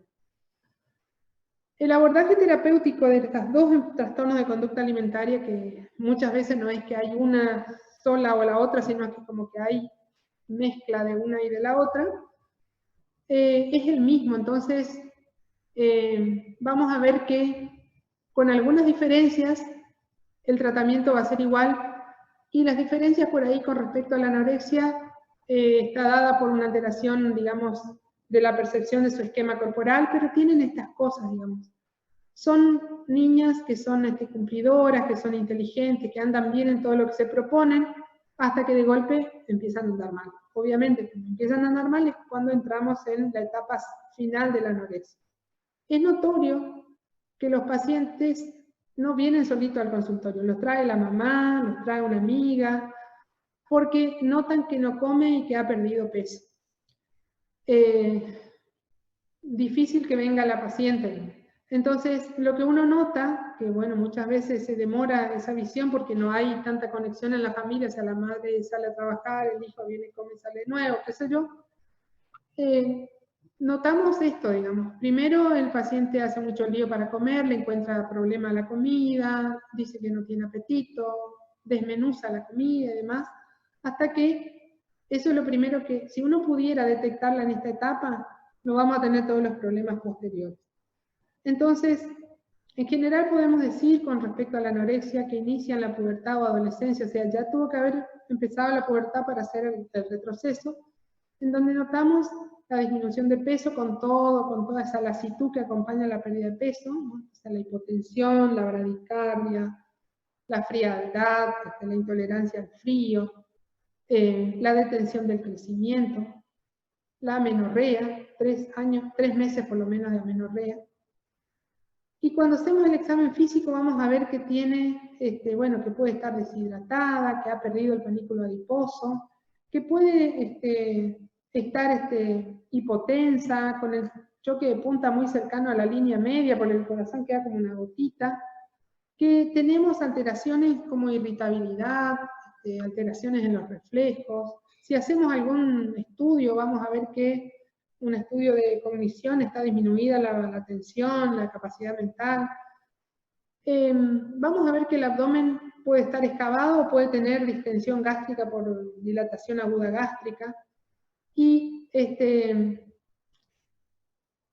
cuando estudiamos por ahí los otros metabolismos, vamos a ver que estas pacientes tienen una disminución de la densidad mineral ósea, por lo cual, aún se les haga un buen tratamiento, van a quedarse osteoporóticas, o tal vez ya lo están, antes de la edad que uno espera, que después de los 60 años. Cuando vemos el laboratorio, fíjense que una paciente va a tener hipoglucemia, aumenta la urea, y en realidad aumenta la urea porque ella ya gastó todas sus proteínas y gasta hasta el final para producir glucosa porque no está comiendo. Hay una esteatosis, entonces aumentan las enzimas hepáticas, y si medimos las proteínas van a estar francamente disminuidas. Si le pedimos un hemograma, va a haber pancitopenia. Y en lo hormonal vamos a ver que disminuyen todas las hormonas sexuales, disminuye la T3, que es la hormona tiroidea activa, es la que efectivamente entra a la célula y hace el efecto, y está disminuida la insulina, aumentando la hormona de crecimiento y cortisol, que las dos son claramente antiinsulina. Y fíjense lo que, o sea, bueno, acá esto explica, yo se los voy a pasar porque necesitamos llegar al final, pero está bien clarito cuáles son los problemas. Si tienen alguna duda, manden una preguntita al foro y aclaramos. La anorexia puede ser restrictiva, o sea, no come nada, o puede ser una bulimarexia, en donde combinan falta de comida con síntomas bulímicos, y en general vamos a ver qué hacemos con la parte nutricional, digamos. La valoración del estado nutricional es importante. En general, las anoréxicas tienen un terror a ver su peso, entonces nunca la pesen mirando la balanza, pésenle no mirando el valor, digamos. desvístanla, porque habitualmente la anoréxica, una que se pone ropa grande y después que pone cosas en las bolsillas para que pese más, así que hay que alivianarles de ropa. Si es una niña todavía en crecimiento, o sea, pubertad, hay que ver cómo el control por las tablas de su crecimiento. Y hay que hacer el mapeo de la deficiencia de peso, que es básicamente el porcentaje de peso ideal que decíamos hoy, que se sacaba por el peso, dividiendo el peso actual sobre el peso ideal por 100, y en el caso de las púberes adolescentes, relacionando con las tablas de crecimiento. Entonces vamos a poder encontrar este tipo de cosas. Esta es primera etapa donde el paciente ha perdido el 80% de su porcentaje de peso ideal. Está delgadita, pero no se la ve para nada que esté enferma. Está delgada. No, todavía no hay ningún problema con su actividad, su aspecto físico está normal. Tal vez sí le pedimos a la madre que preste atención, va a decir, sí, ella corta la comida, le encuentra vuelta y no come, pero la chica todavía está bien. Cuando estamos con una pérdida de peso cercana al 70%, ya se nota la enfermedad. Está flaca, claramente se ve la delgadez, y ya empieza a tener problemas psicológicos. Ya deja de comunicarse, ya no anda bien en sus actividades. Cuando bajamos del 70, ya estamos en la etapa de peligro. Estos pacientes están propensas a caerse, a fracturarse, a hacer arritmias, a tener complicaciones graves. Y cuando han bajado del 60% de su peso, ya están prácticamente con alto riesgo de mortalidad. Entonces, si uno pudiera, lo ideal sería detectar acá. Para eso hace falta que un familiar, un amigo, alguien esté atento a estos cambios. Vamos a ver qué es más fácil. Después, obviamente, en esta etapa es más fácil. Cuando el cuadro clínico se presenta por ahí, aquí sería ideal también no demorar más en empezar tratamiento, porque aquí ya estamos en situación de riesgo que muchas veces vamos a tener que terminar internando al paciente. Para la bulimia, nosotros necesitamos que tengamos atracones y conductas recurrentes. Entonces, atracones, comidas generalmente son comidas que se comen, que pueden uno comer abundante. O sea, si uno quiere comer, por ejemplo, proteína, por ejemplo, carne, no va a poder comer mucho porque dan mucha saciedad enseguida. Uno come un bife, una chuleta y queda lleno. Ahora, si se come, por ejemplo, la crema, chantilly o chocolate, que tiene mucha grasa, uno puede comer gran cantidad porque eso no tiene poder de saciedad. Entonces, eso es lo que hacen las bulímicas. Van a buscar esas cosas que se puede comer mucho, el helado de crema, la crema de leche, los postres. No van a ir a comer un bife o una costilla para hacer su atracón, lo hacen con otras cosas. Y estos atracones tienen que ir acompañados de estas conductas compensatorias, digamos, que pueden ser, que tienen que darse 2 veces en la semana y tienen que estar por 3 meses. Estas pacientes en general no están disminuidas de peso, están normal a un poquito más. Y puede ser que encontremos pacientes que utilizan laxantes, diuréticos, enema, que llegan al sistema de salud porque están deshidratadas, hipocalémicas, hiponatrémicas, etcétera, por el uso de estas sustancias, y las no purgativas que utilizan más que nada una conducta anoréxica para compensar o el ejercicio exagerado. En las mujeres bulímicas vamos a encontrar grandes alteraciones cardiovasculares, dentales, vamos a encontrar psicopatías, generalmente tienen comportamientos psicóticos, depresiones graves, digamos, muchos problemas de ese lado. Y obviamente todo lo que implica el vómito reiterado, digamos. Entonces la gastritis, esofagitis, estomatitis, etc. Y ustedes van a encontrar problemas en la boca, todas la estomatitis, keilitis y demás relacionados con la bulimia. Fíjense que aquí tienen ustedes en el cuadrito cómo hacen para solucionar estas cosas. En general, no aparecen en todos los pacientes, pero debemos darle la posibilidad de aliviar por lo menos la molestia.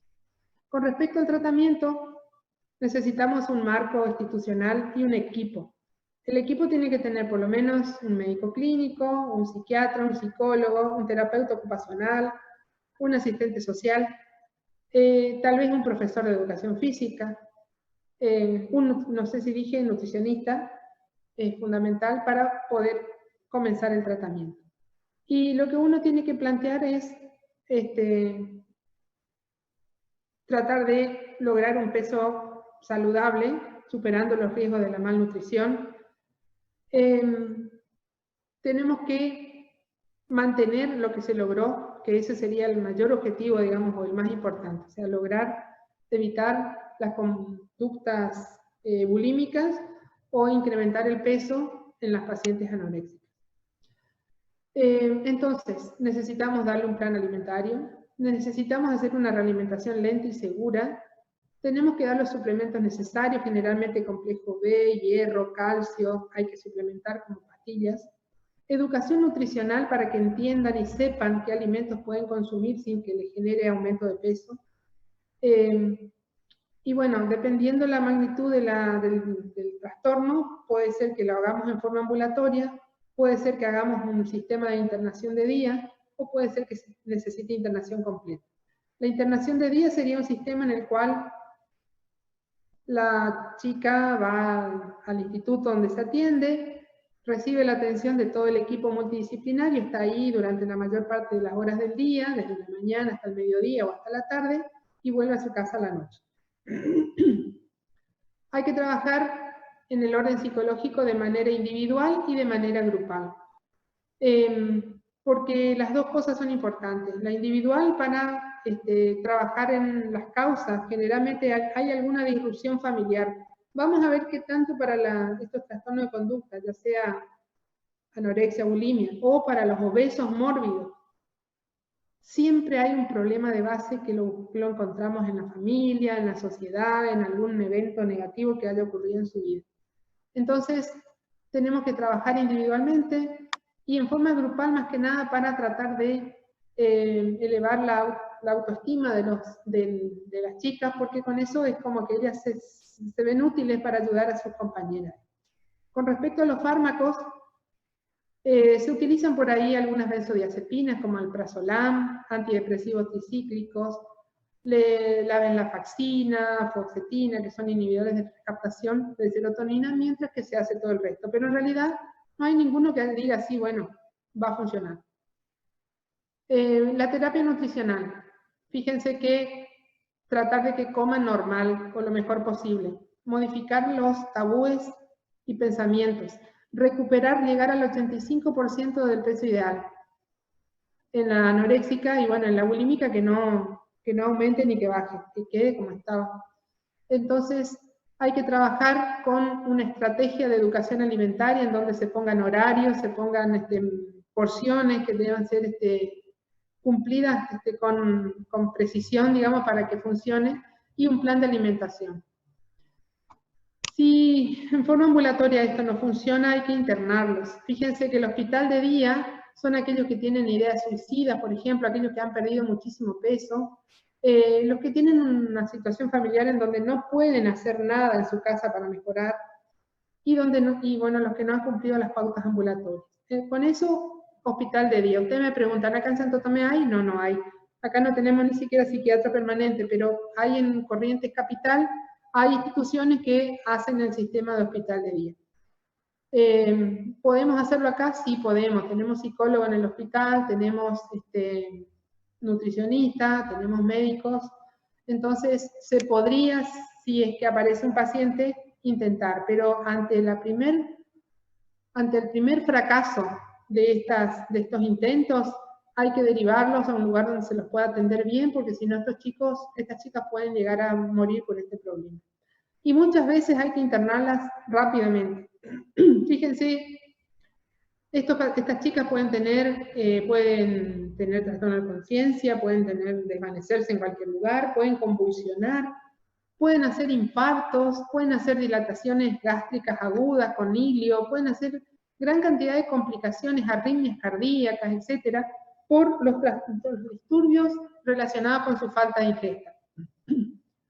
Entonces, las internamos cuando tienen alguno de estos problemas, cuando han perdido muchísimo su peso, cuando tienen alteraciones hidroelectrolíticas o tienen algunas alteraciones, por ejemplo, la hipotensión, la bradicardia, la hipotermia.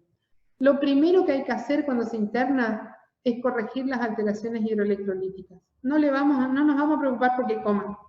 Hay que poner el sodio normal, el potasio normal, el fósforo normal. Y después que dejamos esto estabilizado, vamos a ver qué hacemos con la parte alimentaria. Entonces, puede ser que podamos hacer una alimentación enteral u oral, si está en condiciones de tragar, o si no, tendremos que empezar una alimentación parenteral. Si fuera la alimentación enteral o por vía oral, fíjense lo que pedimos: alta densidad calórica, grasas e hidratos de carbono concentrado. Entonces le damos en poquito volumen mucha caloría y mucho alimento. Mientras tanto, uno va trabajando en la reeducación alimentaria.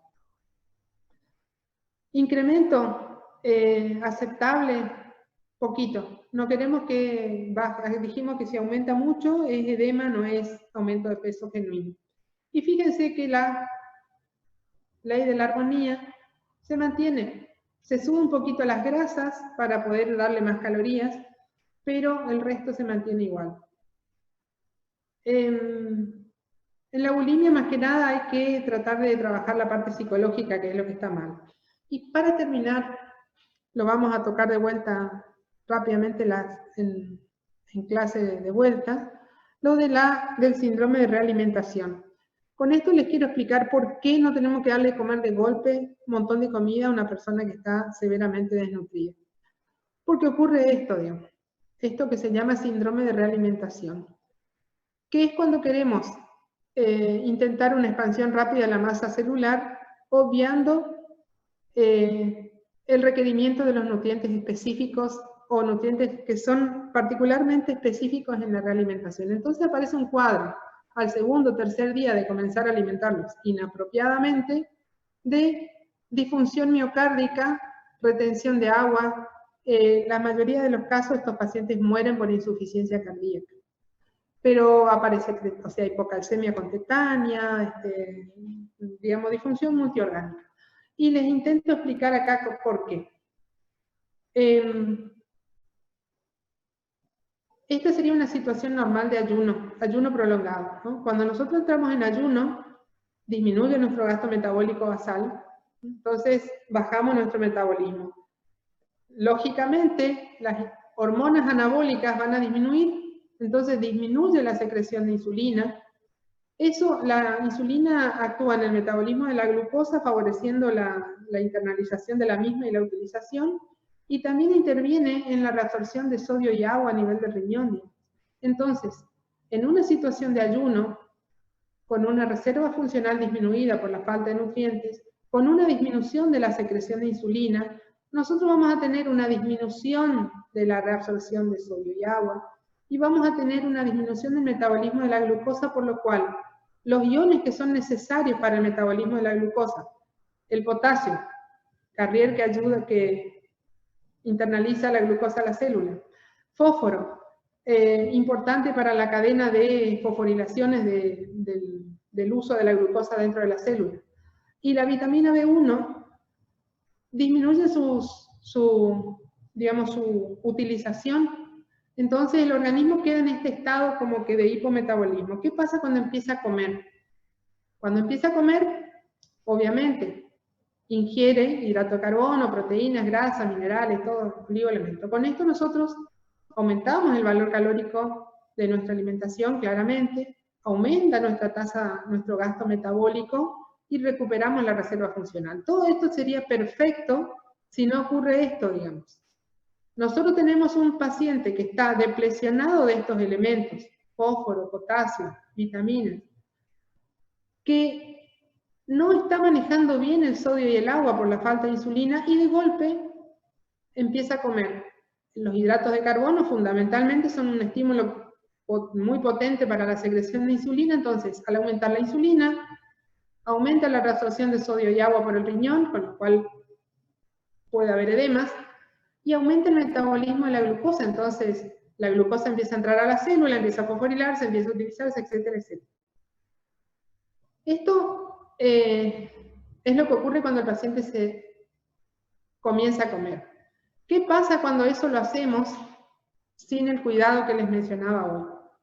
El paciente que está desnutrido tiene disminuida la insulina, dijimos, y están en gran actividad las hormonas antiinsulares. Entonces el glucagón y la adrenalina, que actúan a nivel del hígado, por ejemplo, favoreciendo la glucogenólisis, entonces destruyen todo el glucógeno que hay, pero también el glucagón favorece la gluconeogénesis. ¿Y por qué se produce gluconeogénesis? Porque aumentó el cortisol, y el cortisol generó proteólisis en el músculo, entonces ofrece productos, o sea, sustratos glucogénicos al hígado para formar glucosa a partir de proteínas. Y en el tejido adiposo ocurre lipólisis debido a que no hay insulina nuevamente, entonces hay gran cantidad de ácidos grasos, o sea, digamos, hay ácidos grasos que pueden estar circulando. Entonces, en esta situación de inanición, que se gastó todo el glucógeno, que se está haciendo gluconeogénesis a partir de proteínas y de lípidos, es bastante común que tengamos depresión de minerales y vitaminas, disminución de la glucosa, pero también del fósforo, y hay un aumento del líquido extracelular. Esto es lo que pasa en el desnutrido. Cuando el paciente comienza a alimentarse, aumenta la insulina, aumenta el sodio y el agua, tarda un poco en aumentar el metabolismo, entonces el que aumente la liberación o la conversión de T4 a T3 demora, entonces esto no se produce, no se levanta rápidamente el gasto metabólico, pero ante la secreción de insulina la célula empieza a formar, a utilizar glucosa. Entonces internaliza glucosa, pero también internaliza potasio, fósforo, magnesio, tiamina, porque necesita sintetizar glucógeno y nuevamente comenzar a sintetizar proteínas que las perdió durante la etapa de inanición. Entonces, cuando aparece esta situación, cuando le damos de comer bruscamente al paciente sin tener en cuenta esto, van a aparecer estos trastornos. Hipofosfatemia, hipocalemia, hipomagnesemia, edemas, lo que nos lleva a este síndrome de realimentación en donde les dije, la insuficiencia cardíaca aguda es la causa, es el síntoma más prevalente. Entonces, uno diría, y bueno, entonces, ¿cómo le empiezo a dar de comer? Primero, trato de estabilizar mi medio interno, posteriormente, progresivamente voy dando. Por eso es que hacemos el primer cálculo por el peso actual. Y no solo por el peso actual, sino por la tolerancia. Si no tolera eso que calculé para el peso actual, le voy a dar menos. Y dijimos que si lleva más de 2 semanas sin comer, no le voy a dar comida, le voy a dar caldo, le voy a dar té. Tal vez al tercer o cuarto día le agregue un poquito de proteína, de aminoácidos, un poquito más de hidratos de carbono, de glucosa, y comienza a darle un poquito de grasa, hasta que a lo mejor a la semana puede comer una comida, digamos, sin que sea solamente caldito enriquecido. Entonces, de hecho, cuando nos ocurre, cuando tenemos un paciente severamente desnutrido, la recomendación es, mientras que empezamos la realimentación, pasarle fósforo, dextrosa hipertónica y vitamina B1 por suero, mientras que le comenzamos a dar de comer para evitar tener este síndrome de realimentación. Porque si no vamos a hacer todo, digamos, queremos que recupere pronto y lo único que vamos a hacer va a ser empeorar la situación. Entonces hay que tener mucho cuidado con esto. Bueno, estamos o sea, estamos a las 2 horas. Lo que yo voy a intentar es subir la clase de alimentación enteral y parenteral con audio. A ver si puedo para la semana que viene. Así ya directamente en clase trabajamos en obesidad y síndrome metabólico el viernes que viene. Si tienen dudas, yo les mandé algunos artículos de desnutrición. Seguramente les voy a ir subiendo otros de regulación de la ingesta alimentaria, les subí algunos. Y ahí tiene un resumen muy interesante y fácil de repasar de lo que es el metabolismo de los nutrientes en general. Así que, bueno, les invito a que lean los temas de clase. La semana que viene sería lo de alimentación enteral parenteral, síndrome metabólico, o sea, obesidad, y si nos da el tiempo empezaremos con síndrome metabólico y diabetes. ¿Alguna pregunta? Profe, disculpe, ¿hay fecha de ERA? Nutrición tiene solo una ERA, así que yo supongo que la ERA va a ser, calculenle ustedes, una semana antes de terminar la cursada. Tienen una sola, así que será en julio, antes de las vacaciones. Gracias. No tiene por qué. Nos vemos en la próxima. Bueno, gracias. Hasta luego. Hasta luego. Gracias, doctora. Buenas tardes. Chao.